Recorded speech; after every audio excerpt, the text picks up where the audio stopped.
আমরা চলে এসেছি আমাদের গ্রামে, আমাদের উপলাটে। উপলাট হলো একদম ওয়েস্ট বেঙ্গল আর উড়িষ্যার বর্ডারের প্রথম যে গ্রাম উড়িষ্যার পড়ছে সেটা। এই হচ্ছে তার দৃশ্য। অসাধারণ লাগে যখন এই গ্রামে আসি। প্রতি বছর কালী পুজোয় এই গ্রামে আসতেই হয় আমাদের, কারণ এখানেই রয়েছে আমাদের 300 বছর পুরনো কালী পুজো। এই কালী পূজায় না এলে মনটা ভরতেই চায় না। আর এখানকার এই অসাধারণ দৃশ্য, এই গ্রামের মধ্যে এই প্রচুর গাছের মধ্যে যখন আসি তখন মনটা সত্যি ভরে যায়। কারণ এই দৃশ্য সচরাচর আমাদের কলকাতা শহরে বা যে কোনো, যেসব আমরা বলে থাকি মেট্রোপলিটন সিটি অর্থাৎ শহরের মধ্যে তো এই দৃশ্য দেখা যায় না। আর সেই কারণেই ছুটে ছুটে আসা। এবার দেখায় গ্রামের জংলি ফল। ছোট্ট দৃশ্য কিন্তু ভালো লাগার দৃশ্য। হঠাৎ করে কি মনে হবে মাঠ? না, এটা হচ্ছে পুকুর যেখানে আমাদের এই কালী পুজোর ঘট ওঠে। এই হচ্ছে আমাদের সেই 300 বছর পুরনো কালী পুজোর কালী প্রতিমা, যার রূপের পরিবর্তন কিন্তু ঘটে না। 300 বছর ধরে উনি এই একই রূপে পূজিত হন। মন্দির প্রাঙ্গণের একদিকে সকাল থেকে শুরু হয় ভোগ তৈরির কাজ, এখন যেমন এখানে হচ্ছে। নারকেলের নাড়ু থেকে শুরু করে দুধের ক্ষীর, পুজোর এই ভোগ তৈরি হোক বা পুজোর আর যাবতীয় কাজ, সব কিছু আমাদের এই জ্ঞাতি সম্বন্ধীয় যত আত্মীয় আমরা সবাই মিলে একসাথে করি। যারা এখানে থাকে তারা এবং আর আমরা যারা কলকাতায় থাকি তারা কলকাতা থেকে এখানে এসে কিন্তু কাজে একসাথে সবাই মন লাগাই। এই হচ্ছে আমাদের গ্রাম উপলাটে নিজেদের বাড়ি। ভিডিও চলে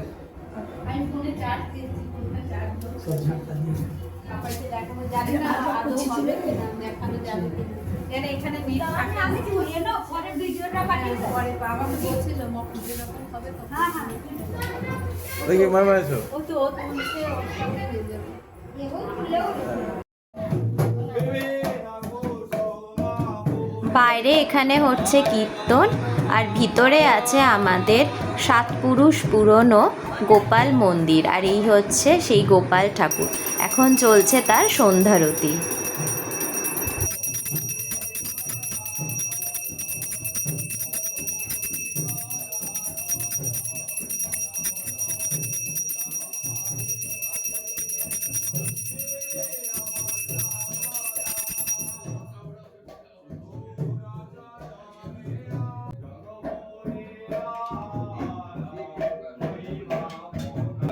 সন্ধেবেলা পুজোর আগে পুজোর শেষ মুহূর্তের প্রস্তুতি এখন তুঙ্গে চলছে।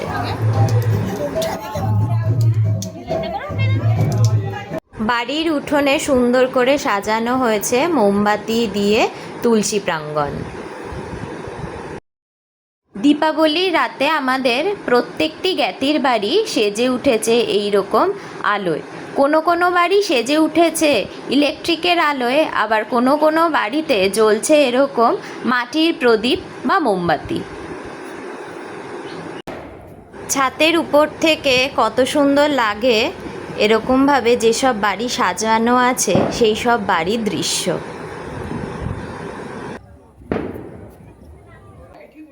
এভাবেই প্রদীপ ও মোমবাতির সাথে নিজেদের বাড়িকে সুন্দরভাবে আলোকিত করি, আর অবশ্যই আলোকিত করি আমাদের তুলসী প্রাঙ্গণ। এখানকার কালী মন্দিরের এই হচ্ছে কালী প্রতিমা। শুরু হলো আমাদের কালী পুজো।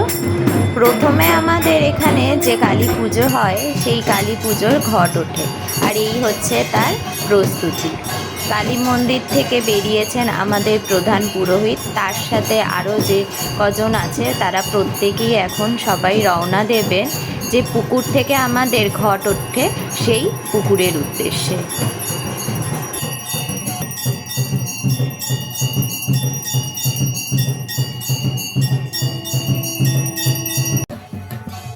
এই হচ্ছে সেই রাস্তা যে রাস্তা দিয়ে আমাদের আসতে হয় পুকুরে, আর এই পুকুর থেকেই সেই বলেছিলাম আমাদের পুকুরের ঘট ওঠে।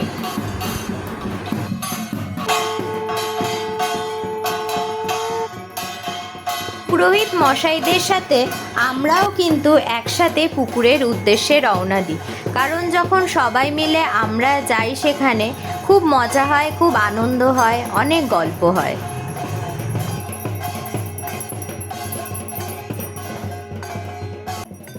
চলে এসেছেন আমাদের ঠাকুর মশাইরা, এবার সেখানেই ঘট উঠবে এবং তার আগে যেরকমভাবে রীতিনীতি মেনে কাজ করা হয় সেই কাজগুলোও কিন্তু করা হচ্ছে।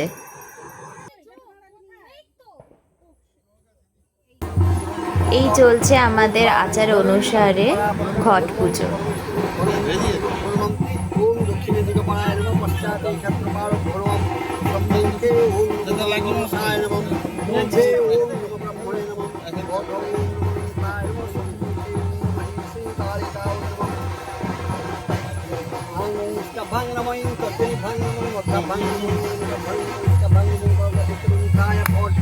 ओम हृदय स्वाम ओम श्रीखाय ओम शॉट ओम यत्र भूपवचाय ओम पुष्टे पुष्टे वहाँ पुष्टे पुष्टे जया विष्णु जौ भूम भक्ताहम।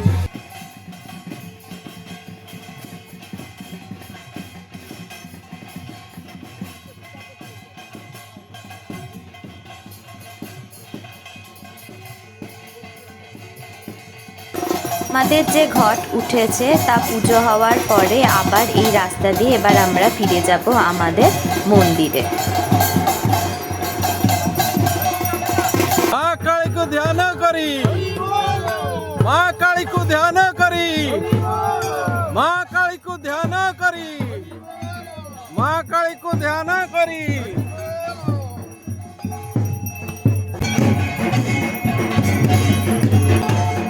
আমরা সকলে চলে এসেছি আমাদের মন্দিরে ঘট তোলার পরে।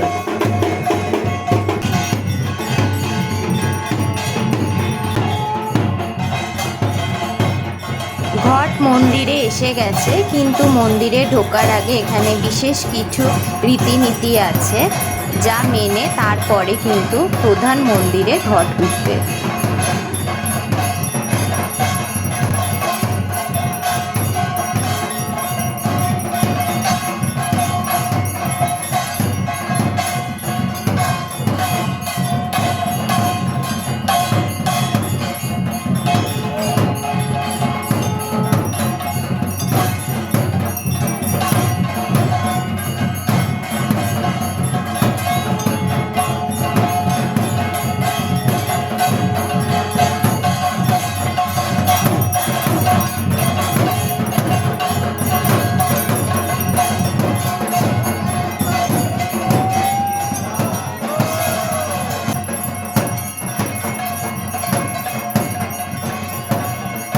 আর এরপরেই শুরু হয় আমাদের মায়ের মন্দিরের পুজো।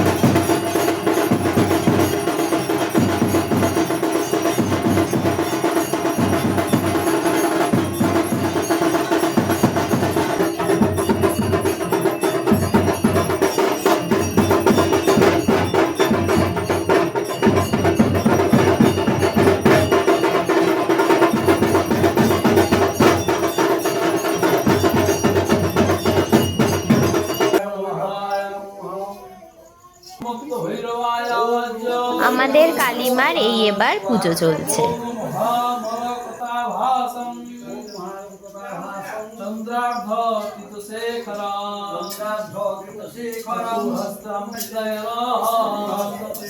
আমাদের মায়ের পুজোতে চাল কুমড়ো আখ বলি হয়, আর এই শুরু হলো সেই বলির প্রস্তুতি।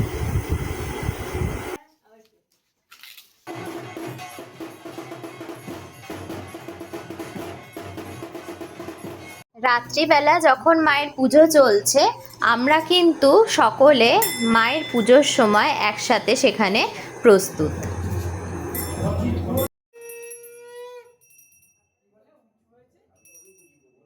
মায়ের যেহেতু এবার আরতি শুরু হবে সেই জন্য পুরোহিত মশাইরা সকলে যেমন ব্যস্ত, অন্যদিকে তেমন আমরাও কিন্তু এখানে ব্যস্ত সে সকল কাজ করতে।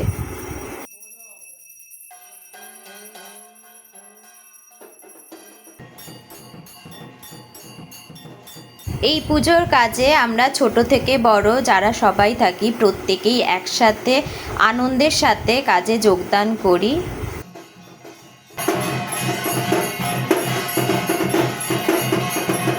এখনই শুরু হলো মায়ের আরতি।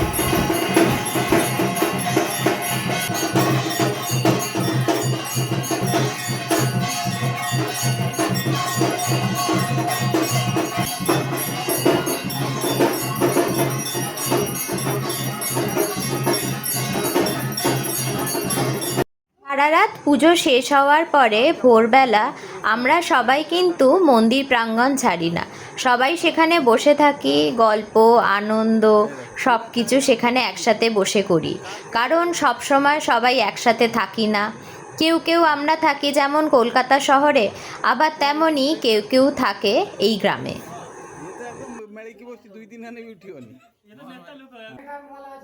আমাদের এই গ্রামের মায়ের পুজো যেদিন হয় তার পরের দিনই কিন্তু মায়ের বিসর্জন হয়, তাই জন্যে সকাল থেকেই চলে তার প্রস্তুতি।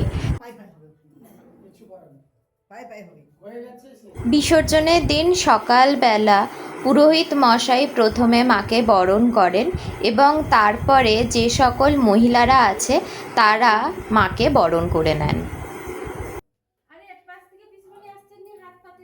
প্রথমে বাড়ির বয়োজ্যেষ্ঠ যত মহিলারা আছেন তারা মাকে বরণ করে, তারপর যত অল্প বয়সী মহিলারা আছে তারা মাকে বরণ করে।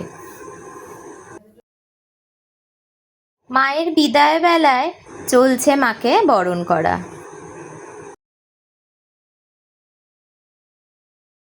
বরণ করার পরে প্রথা অনুযায়ী সেই একই রকমভাবে এখানেও কিন্তু সিঁদুর খেলা হয়।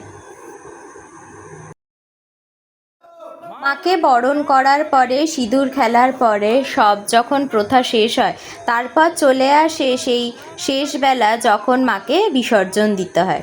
আর তখন আমাদের এখানে যত সকল কাকু জেঠু দাদারা আছে সবাই মিলে মাকে মন্দির প্রাঙ্গণ থেকে বাইরে নিয়ে আসে। সেখানে প্রথমে মাকে 7 পাক ঘোরানো হয়, তারপর মাকে রওনা করা হয় বিসর্জনের উদ্দেশ্যে। এবার মাকে নিয়ে যাওয়া হচ্ছে বিসর্জনের উদ্দেশ্যে। তখন মাকে যখন বিসর্জনের উদ্দেশ্যে নিয়ে যাওয়া হয় সেই মুহূর্তগুলোতে কিছু ছবি তোলা হয়। মন খারাপ তো অবশ্যই থাকে, কিন্তু তার মধ্যেও মনে হয় যদি কিছু ছবি কিছু মুহূর্ত আমরা যদি ক্যামেরাবন্দি করতে পারি। যত নিজেদের মানুষেরা আছে তাদের ছবি তোলা হয়, কারণ এই একটাই মুহূর্ত যখন সবাইকে একসাথে পাওয়া যায় মায়ের বিদায় বেলায়।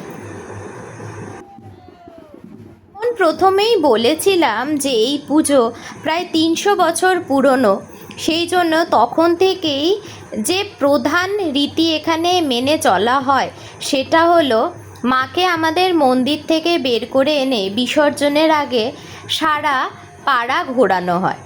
এখানে যত বাড়ি আছে সেই প্রত্যেকটি বাড়ির সামনে দিয়ে মাকে নিয়ে যাওয়া হয়। গ্রামের সকল মানুষ যাতে মাকে যখন বিসর্জন দিতে নিয়ে যাওয়া হচ্ছে তখন তাকে প্রণাম করতে পারে, তার থেকে আশীর্বাদ নিতে পারে, নিজেদের মনস্কামনাগুলো মাকে বলতে পারে। এই হচ্ছে সেই গ্রাম যেখান থেকে মাকে ঘুরিয়ে নিয়ে যাওয়া হয়।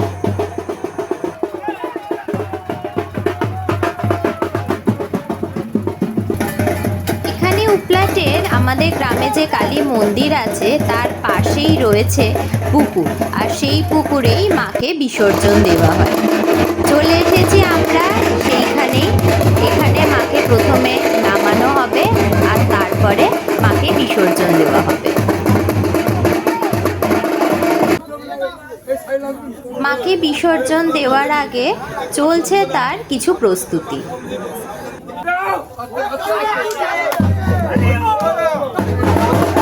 আমাদের যে সকল এখানে কাকু জেঠুরা আছে তারা নিয়ে যাচ্ছেন মাকে বিসর্জনের উদ্দেশ্যে। আর এই হচ্ছে সেই পুকুর যেখানে মায়ের বিসর্জন দেওয়া হয় প্রতি বছর। মায়ের বিদায় বেলায় এরকমভাবেই মাকে বিসর্জন দেওয়া হলো। শেষ হলো আমাদের আরও একটি কালী পুজো।